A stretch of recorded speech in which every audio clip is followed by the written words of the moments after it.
Hello folks, this is tutorial 4 of a sequence of 6 that I'm preparing, and they deal with a very simple problem that I want to solve using the 3D Experiences Release 2024x software. So the difference between this particular one, tutorial 4, and the first 3 was that there I did the problem as a multi-step analysis. Here I'm going to do it as a single step. So what is the problem? We have an axially loaded bar, and this end is fixed. The other end is subjected to either force or slash pressure or displacement. And I don't want to clamp the left side, but I'm going to make what is called the 1, 2, 3 rule, and all that means is a fancy way of saying that this point does not move in direction 1, 2, and 3. This point does not move in direction Z upward, and this whole thing is on a slider. That means that when you apply the load at this end, it just stretches this without any local uh, stress concentration appearing at the left side of the beam, because this is not a clamp. It just prevents rigid body motion and shows the stretching of the bar or compression of the bar. We are using a 10 by 1 by 1 bar here, and made out of steel, Poisson ratio 0.3. I can use it to be 0. I can use 0, but I'll left it as 0.3. And these two numbers are important to us because I want to show you that if you apply 3000 psi to that end, it actually stretches by 0.001. Or if you stretch it by 0.001, it requires this pressure times that area, which is again 3,000 pounds, because this area is 1. Now, where these things are coming from, they're from a very standard strength of material textbook course. So if you apply a force to this spring, this can be viewed as a fancy spring. If you apply a force and take the force divided by the stiffness of the spring, if you view it as a spring, you get a displacement. But elementary strength of material shows you that the stiffness of a bar like that in axial direction is AE over L, which means this can be written as FL over AE. But F, the force applied to that end, is the pressure times the area, and therefore the A's cancel, and you get PL over E. So if you put 3000 here for P, L being 10 right there, and E is this number, 30 million, you're going to get 0.001. So this is how they're related. We are going to be assessing these numbers in order to see whether our process works or not. Now,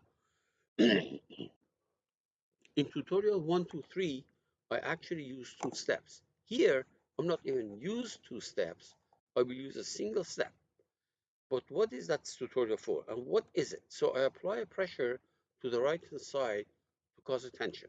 3000 psi on the right-hand side to cause a tension. Now, I want to compress that back to where the bar was undeformed. So it could be that some of us, we're going to say that, okay, I have to apply a translation to that end of 0.001 in the negative direction so that it returns back to the original position. But unfortunately, that is not the case. I'll show you if you do that, you're not going to get what you expect. What you have to do is apply a translation of 0. And this is not intuitive. In tutorials 1, 2, 3, I have done different this problem in different ways, and they're all listed here. And tutorial 5 that's going to coming up, I will change the tension to compression, and then but same trick is going to work. Okay. Anyway, we're not talking about 5. We're talking about 4. Now, how can we mess it up? Well, I'm going to show you if you apply what you think or what we think should be use negative 0.001, we're not going to get a zero stress at the end of the step. Because in principle, the idea is that you stretch it and then you compress it by that displacement, and it should put you back where the bar originally started for. In other words, the stress should be zero, but you're not going to get that. For these other two tutorials, I have also looked at cases where it will screw it up. And finally, tutorial 5 is going to be coming up later. Now, excuse me. Now, all these 5 tutorials are going to be under a single structure analysis case. And tutorial 6, I will create 2 structure analysis cases, and it's going to go into that same playlist, but we're going to worry about that later on. So let's go ahead and create our model. So I'm going to start with the part file.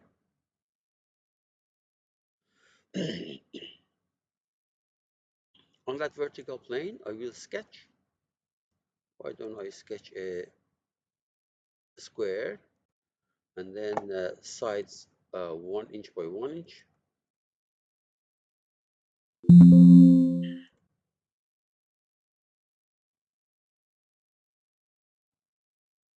Okay, exit, padded by 10 inches.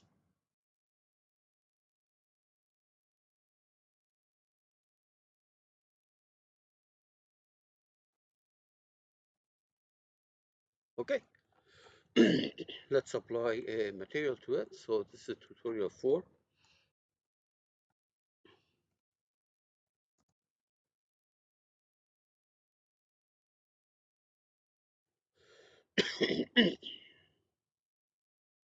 And there it is. See, that's going to be here in a minute. Right there. Tutorial 4. Apply it to that. Check the green check mark, and we're done.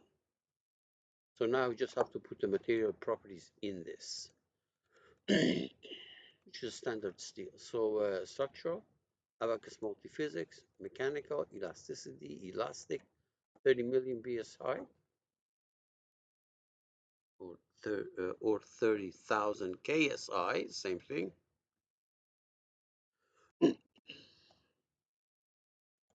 And point 0.3, I could have used 0 as Poisson ratio. Now, this is done. So we're going to go and mesh it. So structural model creation, fine. Empty FEM model. We're going to do a sweep mesh. The sweep, select this part. 0.25 on each edge, and then 20 layers through the length. So that's going to be the mesh that we got for other tutorials. Properties, apply a solid section on that part. Proper material properties selected, and that takes care of this. And now we're going to go to structural scenario creation and use the finite element model that was created. Now, notice that, by the way, there is one, immediately you get the structure analysis case 1. Remember, tutorials 1 through 5 involve a single structural analysis case. So procedure, apply a static step, make this thing 0.4. These are the same numbers that I used for the first 3 tutorials. Good. And now we apply our boundary condition at this end. So we go to boundary conditions. First of all, clamp, not clamp, I don't want to clamp, user fixed displacements, this point, 3 directions. Another one for that point, just direction Z. And we need the surface slider or slider, surface slider is the CATIA terminology. But anyway, on that face is Havon. So that takes care of the left side. Now remember, we agreed that we're going to put this thing in tension by applying uh, 3,000, 3,000, negative 3,000 psi. So negative because you want to put in tension. Positive pressure is always pushing into the object. But anyway, so we go to loads, pressure on that face, negative 3,000. That will put it in tension. And remember, the other thing we have to do, we are going to apply a zero translation to create that compression. Now that is not intuitive. Why is it that you have to put a zero value there? Why not putting a negative 0.001? Well, that's the whole purpose of these tutorials, to show you certain things that may sound right, do not agree with the way the program is written. So let's go ahead and do that. Under boundary condition, translation, apply translation, select that face in the direction Y and put a zero. I'm going to come back and show you that if I change this thing to negative 0.001, as common sense tells you, it's not going to work right there. That's this. How can we mess it up? Okay, so we'll do that later. First, let's make sure this is going to work. All right. And let's go ahead and first of all do a model and scenario check. I don't anticipate any problems. Okay. Then I'm going to simulate, which means essentially run. So at the end of the step, this step, there's only one step. At the end of the step, the value of the stress, component of the stress in the axial direction must be zero. Okay. Regardless of what happens in between. Okay, and we're going to check that. That's really the reason behind this tutorial. You have to do something that is not obvious or intuitive, and that is that zero translation. Okay,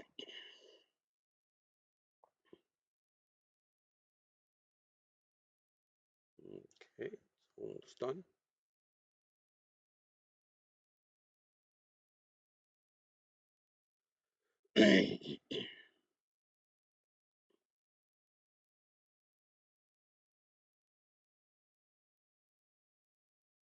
Okay, let me close that.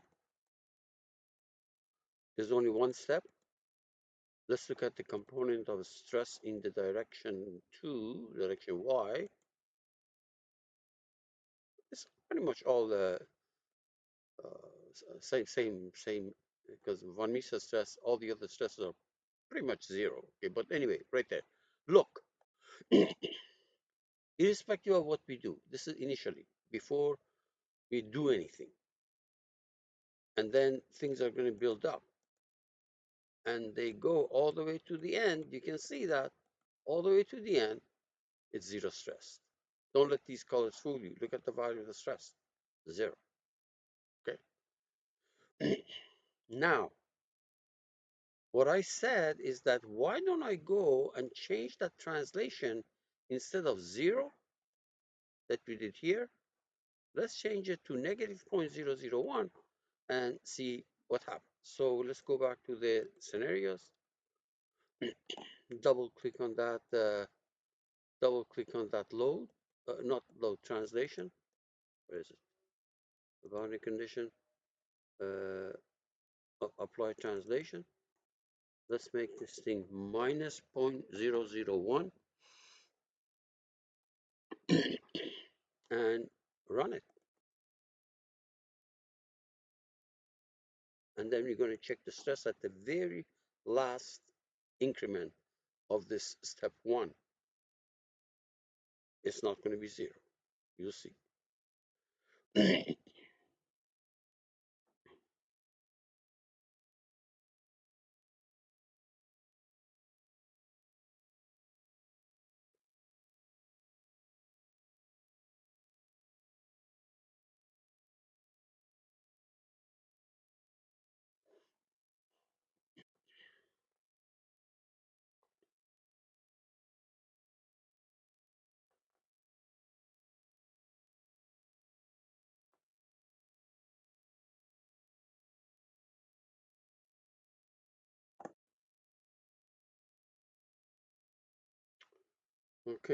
this is almost done.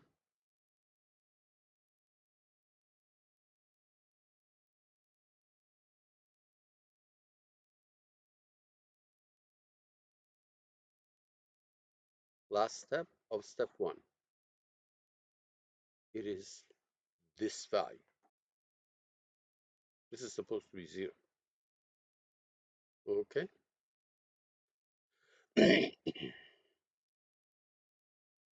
Yeah. And in